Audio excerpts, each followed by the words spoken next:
Hello, friends. Piper and I are in the back alley here in this 6-minute session.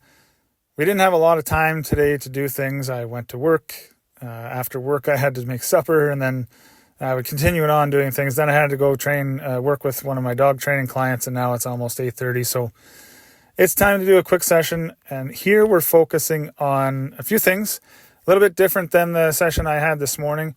We're focusing on work under distraction.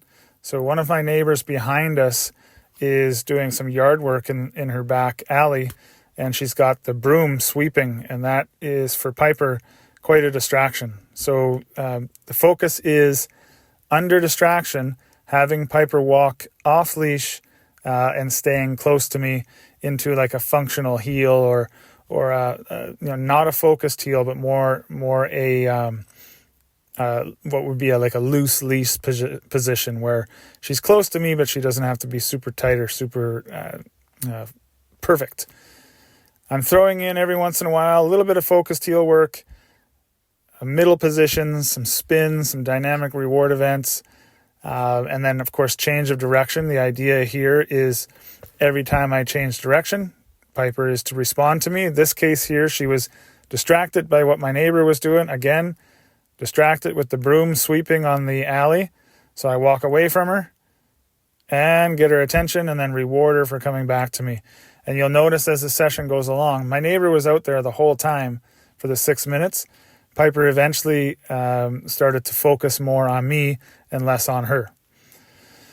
The middle position I love because every time I ask Piper to come into that middle position, she automatically does it.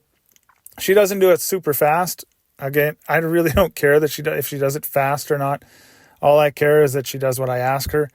We use the middle position quite often, whether we're on a sidewalk and there's people on either side. I just put her in the middle, and we can create space. But then also she's in a position where I don't have to worry about her moving left or right into where the people are. We do these drills here with the leash on, and then eventually over time when the dog is doing really, really well, we eventually take the leash off, but we do it in an area where we're certain that the dog is going to be well behaved and not going to run away from us. And now in this case, we're right behind my house. I know that Piper is going to stick with me. I've got high value food, but more importantly, we've done this many, many times, and she's going to stick with me. Even if a rabbit comes by, she's not going to chase it anymore. So how did we get to this point? Well, we got to this point by doing a lot of work, like in this case, running away from her coming back to me and getting rewarded for coming back to me on the recall. So now I'm starting to do something a little different. Rather than just doing some walking drills together, I'm tossing food. Something happened there. She was like spitting something out, tossing food, then I'm running away from her, so she recalls to me to get a reward, then walking together, and then tossing another piece of food or doing a dynamic reward, putting her into a position. Okay. Again, all this stuff you can do while you're out on your walk. Okay. Take a few minutes with your dog, spend some time focusing on 1, 2, or 3 specific drills, even one drill, where you're just focusing on one thing for a couple minutes and then go back to your walk. Okay. So here I've got the food. She knows the food is there, so she's more likely to stick with me.